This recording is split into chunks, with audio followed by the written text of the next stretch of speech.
भांडायला आलेलो नाही, परंतु राज्याच्या कृषी मंत्र्यांना पदावर राहण्याचा अधिकार नाही, ही आमची छावा संघटनेची मागणी आहे.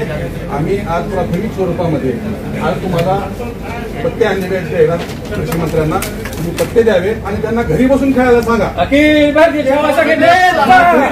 सांगा विधानसभागृह हे शेतकऱ्यांचं, राज्यातल्या कष्टकऱ्यांचं आणि त्या ठिकाणच्या राज्यातल्या जनतेसाठी कायदा तयार करणारं सभागृह आहे. त्या ठिकाणी सर्वसामान्यांचे प्रश्न मांडावे, सर्वसामान्य न्याय दिला पाहिजे. त्या ठिकाणी पत्ते खेळायची जागा नाही. ती आपल्या पक्षाचे ते आमदार आहेत, तुम्ही त्यांना मंत्री केले, त्या मंत्र्याला अजिबात पदावर ठेवू नका.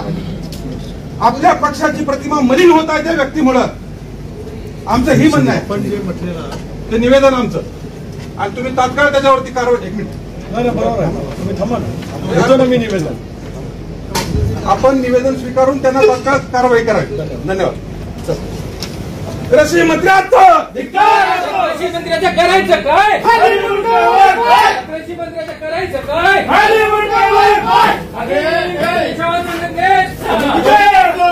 दोन लेटर दिलं होतं कर्जमाफीबद्दल, विचारलं का तुम्ही? दिले 2 चिठ्ठ्या दिलं होतं मी, विचारलं का तुम्ही? बोलायची तयारीच नाही. काय मग बोलायची तयारी? कृषी मंत्र्याचं कृषी मंत्र्याचं तिला आपण 2 चिठ्ठ्या दिलं होतं, त्यांचं काय बी उत्तर आलं नाही आपल्याला, सभेत बी आलं नाही. पत्ते फेकले नाहीत, काय कारण होतं? आणि घोषणाबाजी देखील केली तुम्ही. नाही, आम्ही तटकरे साहेबांच्या अंगावर पत्ते फेकलेच नाही. ज्या पक्षाचे कृषी मंत्री या राज्याला लाभलेले आहेत, अतिशय निष्क्रिय कृषी मंत्री माणिकराव कोकाटे हे वारंवार शेतकऱ्यांच्या जखमीवर मीठ चोळायचं काम करतात. माणिकराव कोकाटे हे शेतकऱ्यांबद्दल वाईट शब्द वापरतात, शेतकऱ्यांना माजुरे असा शब्द वापरतात.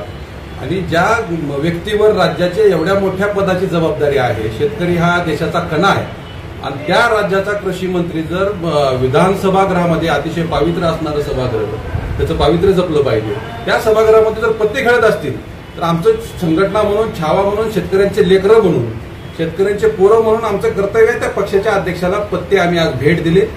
आणि ती भेट देऊन त्यांना सांगितलं की त्या पदावरून त्या व्यक्तीला हटवा आणि हे पत्ते त्यांना खेळायला द्या, जेणेकरून त्यांनी घरी जाऊन खेळावं. नाहीतर छावा संघटना जर अशा पद्धतीने चुकीच्या पद्धतीने वागणाऱ्या व्यक्तीच्या विरोधात आवाज उठवल्याशिवाय राहणार.